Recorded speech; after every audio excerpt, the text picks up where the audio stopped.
Պարոն Եսայան, ընդհանուր քաղաքական համատեքստին անդրադառնալով նաև Ծառուկյանի գործին, իշխանությունները մինչև ուր կգնան եւ որն է սրա հանգուցալուծումը, եթե ընտրությունները չտվեցին այդ լուծումը։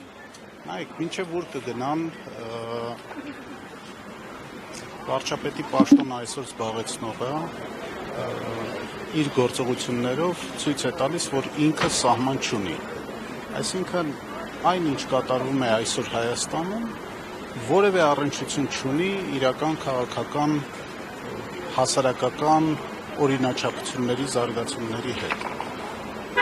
Ինքը իր, ասենք ասենք,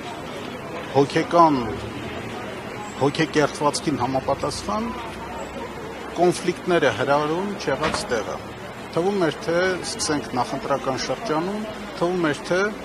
քաղաքակիրթ նախընտրական քարոզարշավ է գնում, ծրագրերից են խոսում, առաջին 2-3 օրը այդ անձնավորությունը եւս ինչ-որ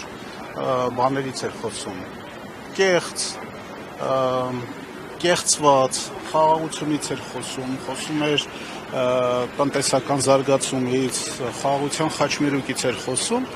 բայց շատ արագ հասկացավ, որ այս գաղափարական քարոզարշավի մեջ ինքը որևէ ապագա չունի եւ նորից մի քանի օր հետո ընդամենը նորից ընկավ հիստերիայի մեջ եւ սկսեց գոռալ, բռնելու, պատժելու, բանտերում փտեցնելու, ունեզրկելու, բոմբ սարքելու, այսինքն նորից խոսեց այն լեզվով, որը ընկալելի է ցավոք սրտի մեր ժողովրդի մի որոշակի հատվածի, բացի այսօր ցավոք սրտի երկու բան է այդ մարդկանց մեջ խոսում։ Առաջինը ստամոքսը, հանուն փողի, հանուն պաշտոնի, հանուն դիրքի շատ շատերը պատրաստ են զոհաբերել ամեն ինչ, այդ թվում նաև հայրենիքը, եւ երկրորդը գրպանը։ Այս երկու կատեգորիաները կան։ Եվ կա երրորդ կատեգորիան, որը իմ համալսարանում սովորելու տարիներին կոչվում էր լյումպեն պրոլետարիատ, այսինքն դրանք ամենացածր խավի մարդիկ են, որոնք ոչինչ չունեն կորցնելու, չունեն ոչ գիտելիք, ոչ ունեցվածք, ոչ մի բան չունեն։ Եվ ցավոք սրտի Հայաստանում հայտնվել է մեկը, ով այդ լյումպենին հայտարարում է, որ եթե դու չունես ունեցվածք, դրա պատճառը քեզնից ավելի հարուստներն են։ Եթե դու չունես գիտելիք, դրա պատճառը ավելի ուսյալ զանգվածն է։ Եթե դու չունես որևէ բան, դրա պատճառը ուրիշներն են եւ ոչ թե դու։ Այսինքն այդ անսահմանափակ նախանձը այդ հատվածի մեջ, այդ խավի մեջ գրգռելով, այդ մարդը միայն այդ ճանապարհով հասկացավ, որ կկարողանա հիստերիան, այս անհատակ թշնամանքը ժողովրդի այս երկու հատվածների մեջ խորացնելով է, որ ինքը կկարողանա հաշիվ անել ձայների վրա, բացի նաև վարչական ռեսուրսը։ Այսինքն մի քանի բան ինքը խորացրեց այդ թշնամությունը հասարակության երկու հատվածների մեջ եւ այսօր մենք ունենք մի իրավիճակ, երբ որ հասարակության կեսից ավելին չի ընդունում Փաշինյան, հասարակության կեսից մի քիչ պակասը ընդունում է Փաշինյան։ Հիմա հանգուցալուծման մասին։ Հանգուցալուծումը միանշանակ պետք է լինի քաղաքական, չի կարող իրավական հանգուցալուծում լինել, որովհետև այն առիթները, ասենց ասենք, քրեական գործ հարուցելու առիթները, թե օրինակ Սամվել Կարապետյանի, հիմա Նարեկ Կարապետյանի, ընդհանրապես անհասկանալի պետական որևէ պաշտոն չզբաղեցրած երիտասարդի նկատմամբ քրեական գործ է հարուցվում։ Իշխան Սաղաթելյանի կամ հենց Գագիկ Ծառուկյանի, անդրադառնանք Գագիկ Ծառուկյանին, Գագիկ Ծառուկյանի նկատմամբ կամ հարկային ստուգումներ 18 թվականից անթիվ անհամար անգամներ հարկային ստուգումներ են եղել բոլոր ձեռնարկություններում, մուլտիկոնցեռնի բոլոր ձեռնարկություններում եւ որևէ խախտում չի հայտնաբերվել։ Իմ համար հիմա հարց է, այս մարդիկ, որոնք ակտերը գրել են եւ տակը ստորագրել են, որ խախտումներ չի հայտնաբերվել կամ ինչ որ խախտումներ հայտնաբերվել է եւ համապատասխան, եթե հարկեր չեն վճարվել, հարկերը վճարվել է, եթե տուժտուգանքներ կան վճարվել են։ Հիմա ինչ են անելու այդ նախորդ բոլոր տարիների ստուգումների հետ։ Այսինքն առիթները, որ օրինակ Գագիկ Ծառուկյանին առանց որևէ առիթի, առիթը եղավ ընդամենը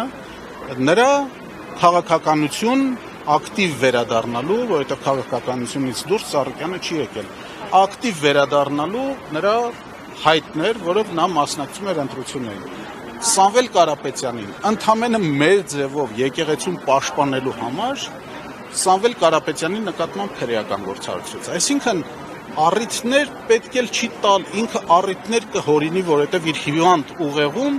նման առիթները անթիվ անհամար են։ Դուք խոսում եք սահմանի մասին, սահման չկա, նրա ուղեղում սահման գոյություն չունի։ Եթե մեկին պետքա ձերբակալել,